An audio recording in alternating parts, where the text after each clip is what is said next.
नमस्कार दोस्तों, Abhishek Kumar Gupta ji YouTube channel पे आपका स्वागत है। बिहार बोर्ड मैट्रिक परीक्षा 2022 साइंस ऑब्जेक्टिव के बहुत ही महत्वपूर्ण क्वेश्चन एंड आंसर जो आपको एग्जाम में पूछे जा सकते हैं। तो चलते हैं क्वेश्चन की ओर।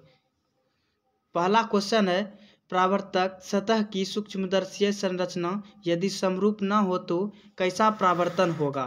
परावर्तक सतह की सूक्ष्मदर्शीय संरचना यदि समरूप न हो तो कैसा परावर्तन होगा। तो इसका आंसर हो जाएगा ऑप्शन नंबर सी, विसरित। आंसर नंबर सी, विसरित। तो चलते हैं अगले प्रश्न की ओर। विसरित परावर्तन में परावर्तन के नियमों का पालन। विसरित परावर्तन में परावर्तन के नियमों का पालन, ऑप्शन नंबर इसका आंसर हो जाएगा एक, होता है। क्या समतल दर्पण में बने प्रतिबिंब को पर्दे पर उतार सकते हैं। तो इसका आंसर हो जाएगा ऑप्शन नंबर बी, नहीं। अगले प्रश्न की ओर। नेत्र के किस दोष को दूर करने के लिए अवतल लेंस का प्रयोग किया जाता है। नेत्र के किस दोष को दूर करने के लिए अवतल लेंस का प्रयोग किया जाता है। तो इसका आंसर हो जाएगा ऑप्शन नंबर सी, निकट दृष्टि दोष। निकट दृष्टि दोष। अगले प्रश्न की ओर। आंख व्यवहार करता है। आंख व्यवहार करता है। तो इसका आंसर हो जाएगा ऑप्शन नंबर बी, उत्तल लेंस की तरह। उत्तल लेंस की तरह। अगले प्रश्न की ओर। कैमरे की तरह नेत्र में प्रवेश करते प्रकाश के परिमाण को नियंत्रित करता है। कैमरे की तरह नेत्र में प्रवेश करते प्रकाश के परिमाण को नियंत्रित करता है। तो इसका आंसर हो जाएगा ऑप्शन नंबर डी, आइरिस। अगले प्रश्न की ओर। सेल परिपथ को ऊर्जा प्रदान करता है। प्रति एकांक आवेश के लिए उपलब्ध ऊर्जा के परिमाण को कहते हैं। तो इसका आंसर हो जाएगा ऑप्शन नंबर एक, विद्युत वाहक बल। विद्युत वाहक बल। अगले प्रश्न की ओर। कार्बन की प्रतिरोधकता की कोटि होती है। कार्बन की प्रतिरोधकता की कोटि होती है। तो इसका आंसर हो जाएगा ऑप्शन नंबर सी, 10⁻⁻1। अगले प्रश्न की ओर।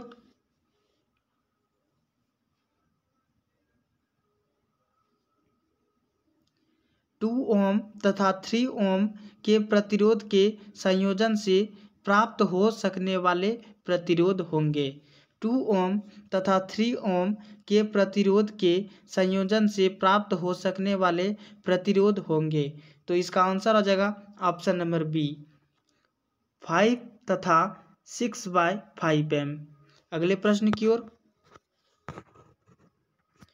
किसी चुंबकीय क्षेत्र में एक ही धारावायु एल्यूमीनियम का छड़ रखा हो तो उस पर लगते बल की दिशा को किस नियम की सहायता से बतला सकते हैं।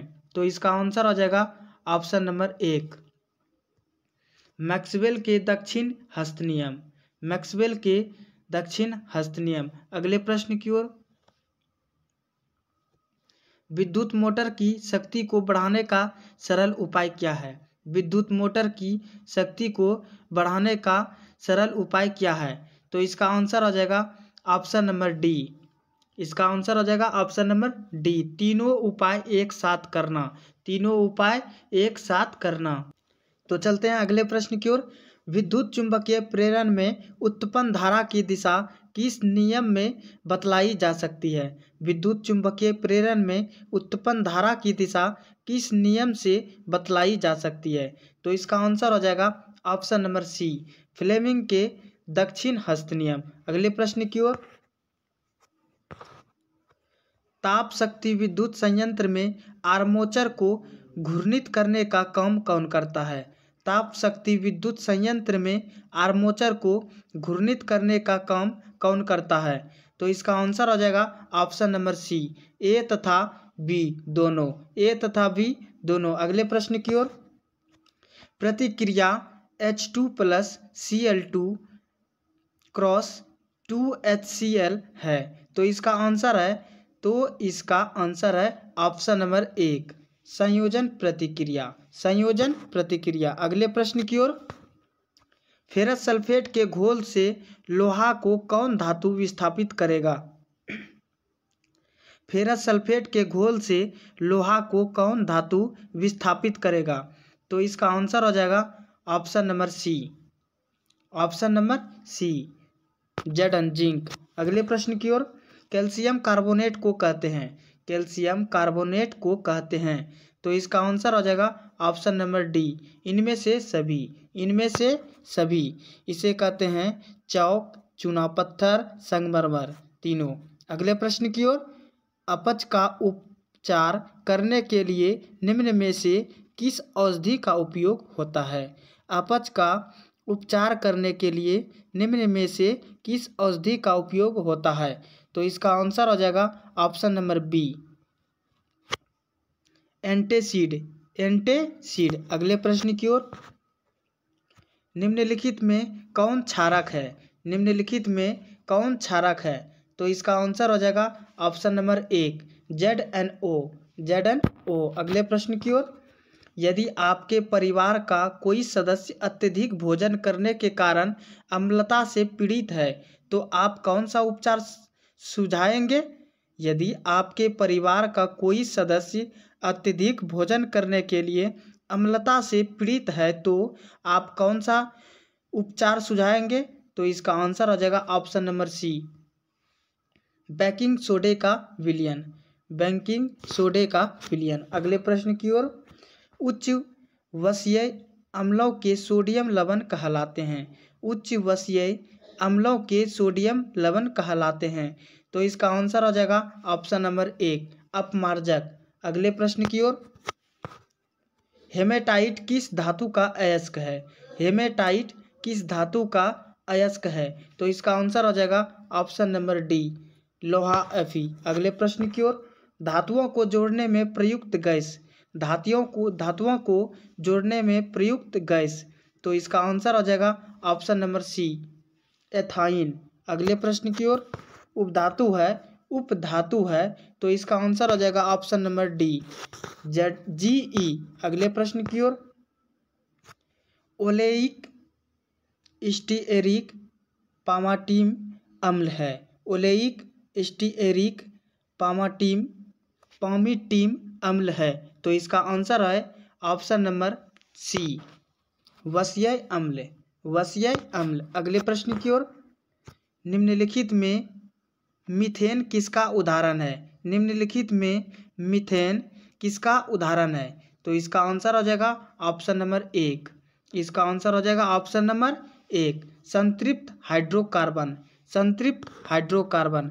अगले प्रश्न की ओर, इथेन का आणविक सूत्र, इथेन का आणविक सूत्र C2H6 है, इसमें। तो इसका आंसर हो जाएगा ऑप्शन नंबर बी, 7 संयोजक आबंध हैं, 7 सहसंयोजक आबंध हैं। अगले प्रश्न की ओर, वायलिन परिवर्तित करता है, वायलिन परिवर्तित करता है। तो इसका आंसर हो जाएगा ऑप्शन नंबर बी, मंड को शर्करा में, मंड को शर्करा में। अगले प्रश्न की ओर, अवायवीय श्वसन कोशिका के किस भाग में होता है? अवायवीय श्वसन कोशिका के किस भाग में होता है? तो इसका आंसर हो जाएगा ऑप्शन नंबर बी, कोशिका द्रव्य, कोशिका द्रव्य। अगले प्रश्न की ओर, पराग नलिका का विजांड की ओर वृद्धि करना किस प्रकार का अनुवर्तन है? पराग नलिका का विजांड की ओर वृद्धि करना किस प्रकार का अनुवर्तन है?